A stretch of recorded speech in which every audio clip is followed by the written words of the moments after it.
By far, this has to be the 5th fucking time I try to record this video. Holy fucking shit. First thing I would say is I'm very much aware that my voice is different. It's just part estrogen. It happens, right? So what you're about to see are the first two prototypes and really the first two tech software projects I've ever put out there. And this was part of the MemoryNet project, which was a project that was formed around Christmas Day of 2025. So to give peeps a core idea of what the MemoryNet is, I created the MemoryNet as a means to counteract and to rebel against the service net and the practices that are happening on the service net. And the first official release of the MemoryNet was a device and a software known as MemoryNet Paint. From there, there's going to be multiple new tools and releases that'll be evolved around the MemoryNet. But right now, we're kind of focusing on the art software. But I'll go into more details of what the MemoryNet is in the video. But without further ado, here's the video.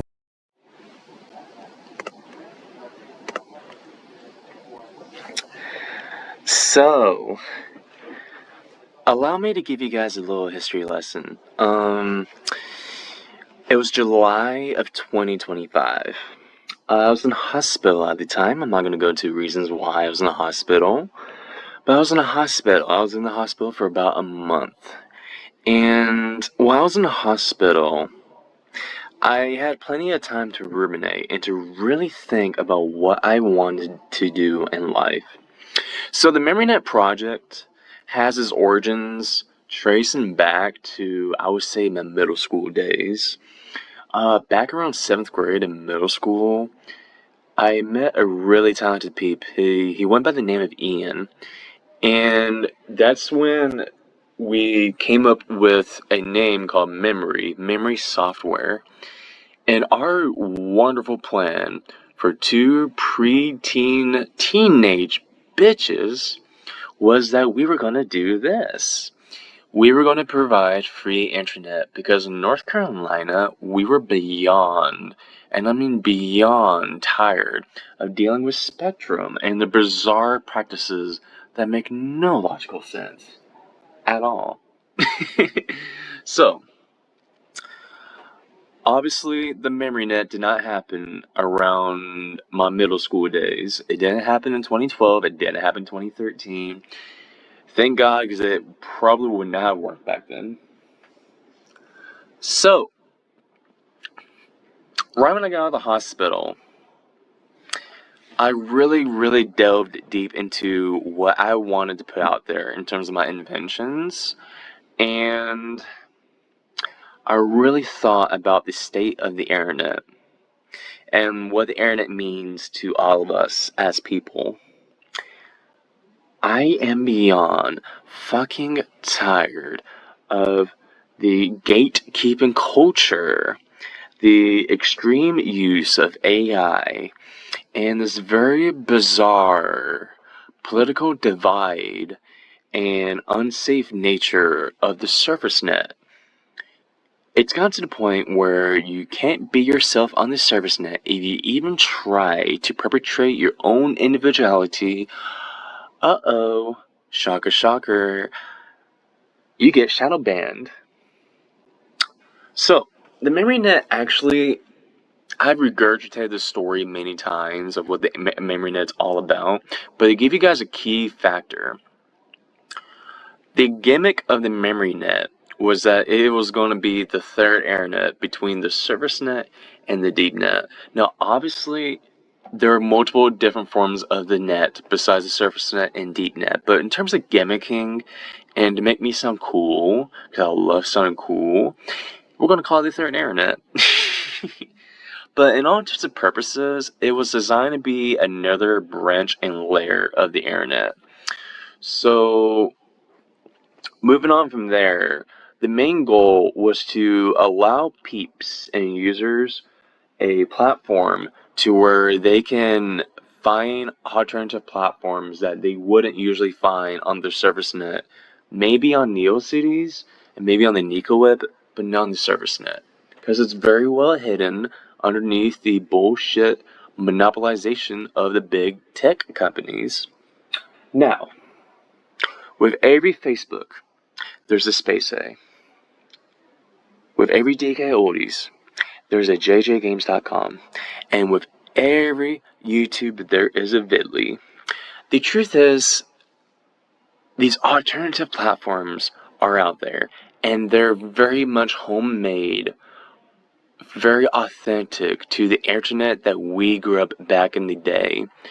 These are fantastic websites made by peeps like you and I, and we also have brand new websites being made by the day that are not being talked about. So we decided to create a navigational tool to hurdle all these websites together into one interconnected web that is separate from the service net and is separate from the deep net, and is a space for peeps like you and I to be ourselves, get unbiased news, and not worry about shadow banning culture and gatekeeping, and we don't have to worry about the AI bullshit. That's what the memory net is.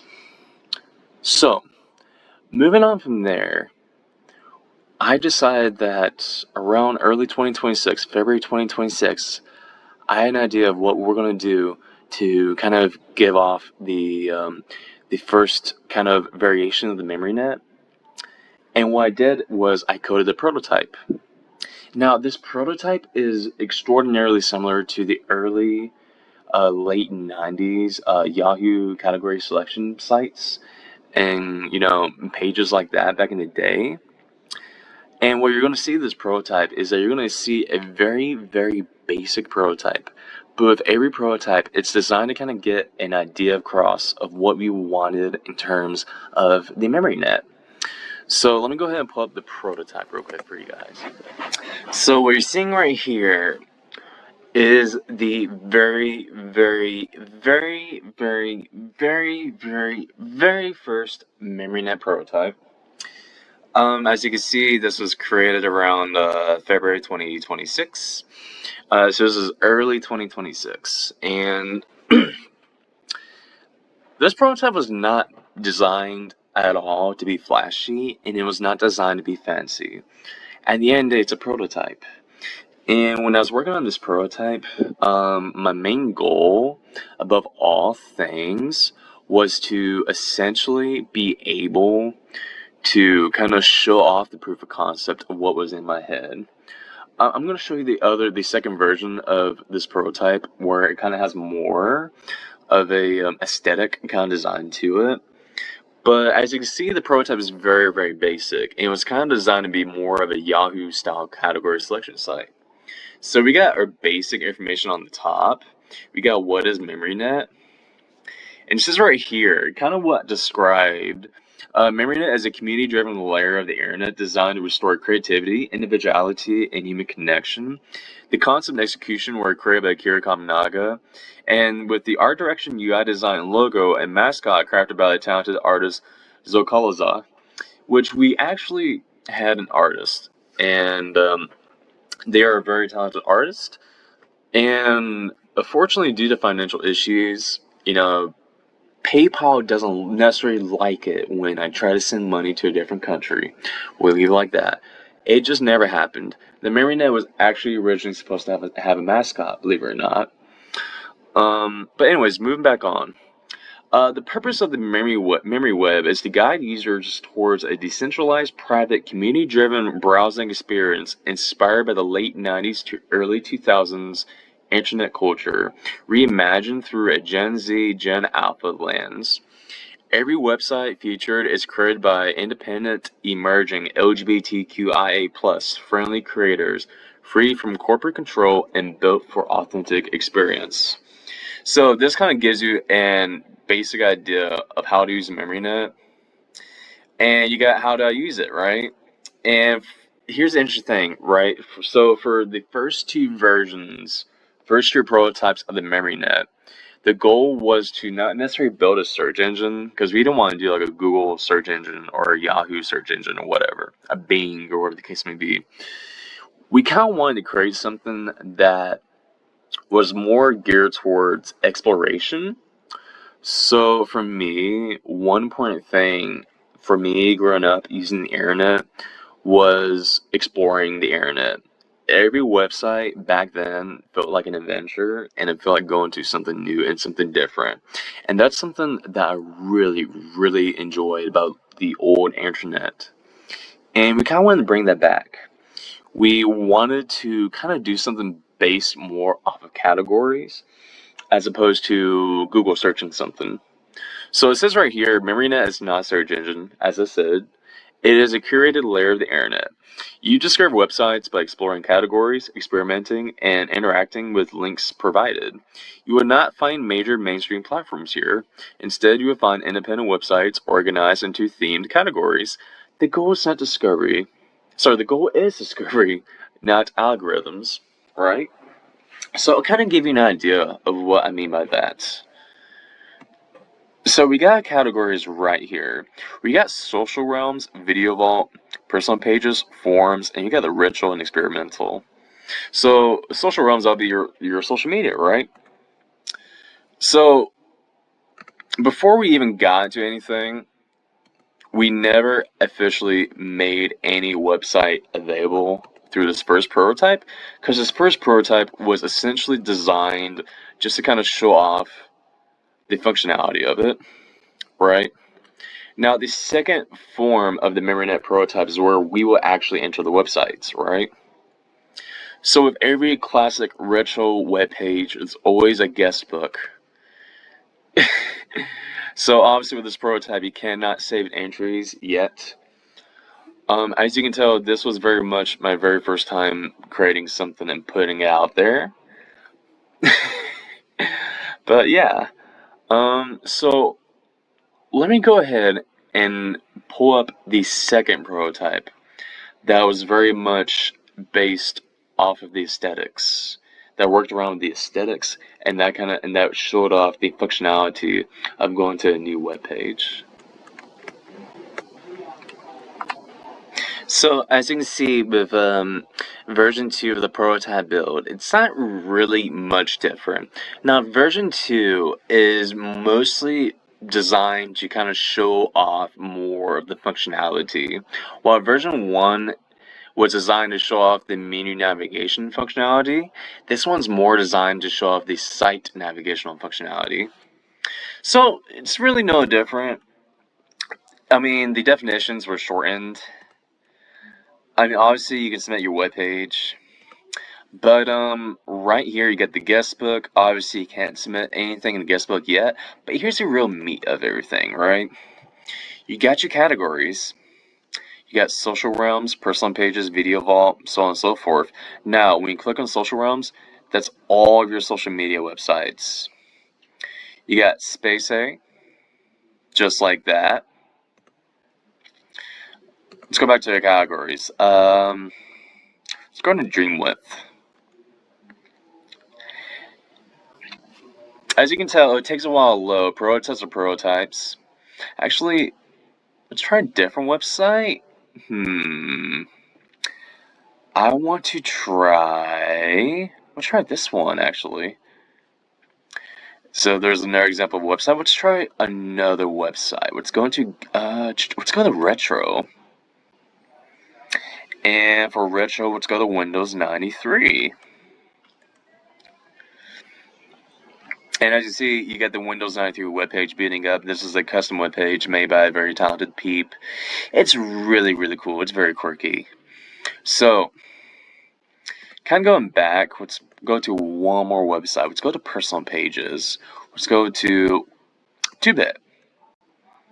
And you got the 2-bit personal page website.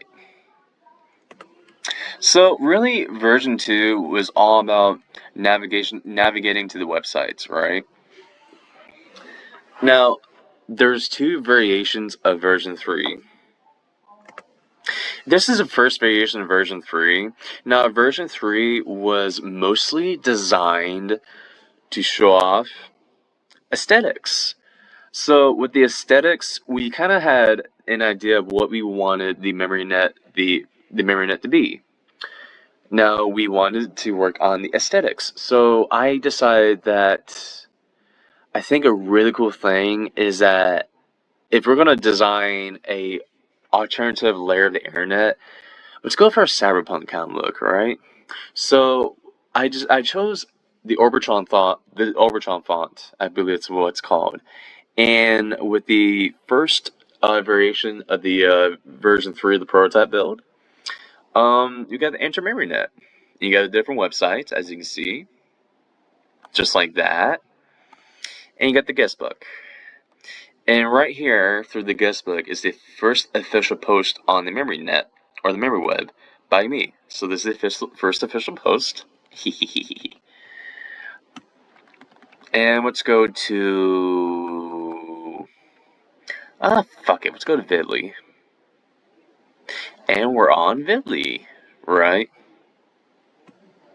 So, now with version 3, we've also launched a closed beta prototype build. Now, this is March of 2026, and at the time, I really needed eyes and ears on how I can further evolve this MemoryNet project. So I designed a closed prototype, and I made a post on my social media pages to see if there's any peeps who are interested in give this thing a little crack. Any peeps who want to, give this thing a little knock and see what the fuck this MemoryNet shit's all about. So, no different. What is MemoryNet? And you got the very basic information I gave you guys already before, how to use it. There you go. Submit your webpage, and you can submit through emails.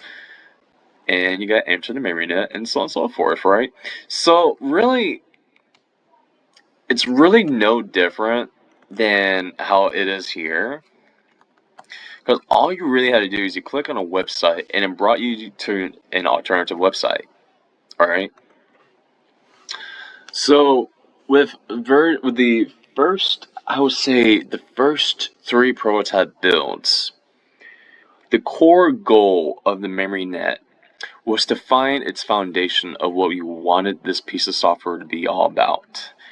And the goal was to create something to navigate peeps to an alternative internet where it wasn't, AI controlled, it wasn't corporate controlled, and it wasn't necessarily, restricted as a service net is. And these first 3 prototypes, as basic as they are, were a very, very good start into what is now known as a MemoryNet ecosystem, which started off with MemoryNet Paint, which we're working on Memory Paint version 2.0 right now. And that's going to further evolve to other, tech projects besides paint software, which I'm very excited about. But until then, I feel like for a devlog, in terms of describing what I made through texting or through writing it on paper, I said, fuck it. I'm going to show you peeps what the fuck it looks like and how it works. So without further ado, let me know what you guys think, and yeah, thank you for watching my video. Bye.